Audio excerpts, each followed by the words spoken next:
ಬರ್ತಾನೆ. ಮೋಶೆ ಮುಖಾಂತರ ದೇವರು ಹಾಲೆಲೂಸತ್ರ ಬಿಟ್ಟು ಹಾಲೆಲೂಸತ್ರ ಏನ್ ಮಾಡ್ತಾರೆ, ಐಗುಪ್ತದಿಂದ ಬಿಡಿಸ್ತಾರೆ.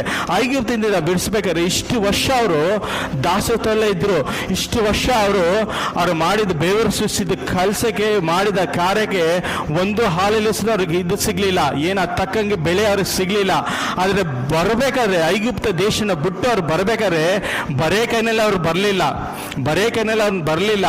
ಅವ್ರು ಏನಾಗಿ ಬಂದ್ರು ಗೊತ್ತಾ, ಹಾಲೆಲೂಸತ್ರ ಶ್ರೀಮಂತರವಾಗಿ ಬಂದ್ರು. ಇಷ್ಟು ವರ್ಷ ಅವ್ರು ಪಟ್ಟಿದ ಕಷ್ಟ, ಇಷ್ಟು ಕಷ್ಟ ಪಟ್ಟಿದ ವೇದನೆ, ಹಾಲೆಲೂಸತ್ರ ದೇವರು ಸುಮ್ಮನೆ ಬಿಡ್ಲಿಲ್ಲ.